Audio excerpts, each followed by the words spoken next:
എന്നല്ലാതെ വേറൊരു മാർഗമില്ല സ്നേഹിത.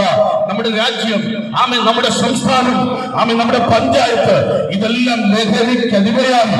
ലഹരിയുടെ ബോധവൽക്കരണങ്ങൾ ഒരുപാട് മേഖലകളിൽ നടക്കുകയാണ്. ഒരുപാട് മാതാപിതാക്കളുടെ കണ്ണുനീരണിയിക്കുന്ന ലഹരിയുടെ ആസക്തി ഒരുപാട് കുടുംബങ്ങളെ കണ്ണുനീരിലായിട്ടിരിക്കുകയാണ് സ്നേഹിത. ഇതിൽ നിന്നൊരു മാറ്റം നമുക്ക് ആവശ്യമാണ്. നമ്മുടെ സമൂഹത്തിന് മാറ്റം ആവശ്യമാണ്. നമ്മുടെ സഹോദര വർഗത്തിന് ആവശ്യമാണ്.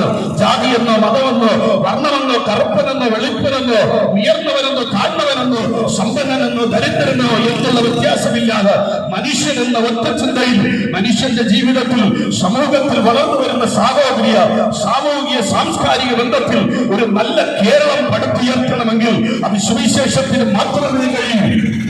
ലോകം അതിന്റെ അന്ത്യത്തോട് നീങ്ങിക്കൊണ്ടിരിക്കുകയാണ്. ആർക്കും നിയന്ത്രിക്കുവാൻ കഴിയാത്ത, ആരെയും അനുസരിക്കാത്ത വിദ്യാഭ്യാസത്തിലൂടെ നല്ല വിദ്യാഭ്യാസമുള്ള യുവതലമുറയാണ് ഈ ലഹരിക്ക് അടിമപ്പെട്ടുകൊണ്ട് നമ്മുടെ സംസ്ഥാനത്തിനകത്ത് കിടന്ന് ആ ലഹരിയുടെ അടമ്പലത്തിൽ അഴിഞ്ഞാടുന്നത്. ഇതിന്റെ നിയമപാലകർക്ക് പോലും നിയന്ത്രിക്കുവാൻ കഴിയാത്ത ഒരു അവസ്ഥയിൽ എത്തപ്പെട്ടിരിക്കുകയാണ്. ഇവിടെയാണ് നാം ഈ സുവിശേഷത്തിന് പ്രാധാന്യം കൊടുക്കേണ്ടത്. യേശുക്രിസ്തുവാണ് വഴി, യേശുക്രിസ്തുവാണ് സത്യം, യേശുക്രിസ്തുവാണ് ജീവൻ. യേശുക്രിസ്തുവിലൂടെ മാത്രമേ മനുഷ്യന്റെ പാപബോധം ഉണ്ടാകത്തുള്ളൂ. മനുഷ്യന് പാപബോധനമുണ്ട്. പാപത്തിന്റെ പരിഹാരത്തിന് വേണ്ടി പുണ്യ പ്രസ്ഥാനങ്ങൾ തേടി, പുണ്യ സ്ഥലങ്ങൾ നേടി, മലകൾ കയറി മനുഷ്യൻ തന്റെ ജീവിതത്തിൽ ഒരു നിത്യശാന്തിക്ക് വേണ്ടി മനുഷ്യൻ ഓടിക്കൊണ്ടിരിക്കുകയാണ്. എന്നാൽ പറയട്ടെ, അങ്ങനെയൊന്നും മനുഷ്യവർഗത്തിന് മോചനം ലഭിക്കുന്നില്ല എന്ന് വിശുദ്ധ വേദപുസ്തകം പറയുന്നു. യേശുക്രിസ്തുവിലൂടെ മാത്രമേ നിത്യജീവനുള്ളൂ. മരണാനന്തര ജീവിതം യേശുക്രിസ്തുവിലൂടെ മാത്രമേ ഉള്ളൂ സ്നേഹിത. അതുകൊണ്ട് ഈ പ്രഭാതത്തിൽ ഞങ്ങൾ നിങ്ങളെ വിളിച്ചു കേൾപ്പിക്കുകയാണ്. യേശുക്രിസ്തുവിനാൽ നിങ്ങളെ ഹൃദയം കൊടുക്കണം. യേശുക്രിസ്തുവിൽ നിങ്ങളെ ആളിനെ ഏൽപ്പിച്ചു കൊടുക്കണം. ഏത് പ്രശ്നത്തിനും പരിഹാരം യേശുക്രിസ്തുവിലൂടെ മാത്രമാണ്.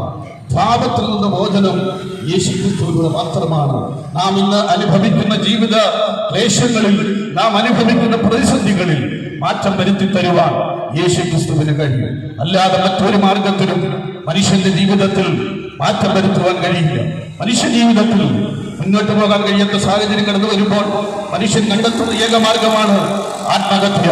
മരണത്തിലൂടെ മനുഷ്യന്റെ ജീവിതത്തിന് പ്രശ്നത്തിന് പരിഹാരം ചിന്തിച്ചുകൊണ്ട് കടഭാരമേറുമ്പോൾ, വിദ്യാഭ്യാസ ജീവിതം എതിരുമ്പോൾ, കുടുംബത്തിനകത്ത് മദ്യപാനത്താൽ പ്രശ്നങ്ങൾ ഉളവാകുമ്പോൾ മനുഷ്യൻ ഏറ്റെടുക്കുന്ന ഒരു മാർഗമാണ് അത് ആത്മഹത്യ എന്ന് പറയുന്നത്. ആത്മഹത്യ ജീവിതത്തിന്റെ പ്രശ്നത്തിന് പരിഹാരമല്ല. അത് ദൈവം ഒരു മനുഷ്യന് നൽകിയിരിക്കുന്ന ജീവിതത്തിൽ നിന്ന് അവൻ തന്റെ പ്രശ്നങ്ങളുടെ മധ്യേ അതിനെ അഭിമുഖീകരിച്ച് ദൈവത്തിലൂടെ പ്രശ്നത്തിന് പരിഹാരം കാണുവാൻ കഴിയാതെ, ദൈവത്തെ അറിയാതെ, ദൈവത്തിന്റെ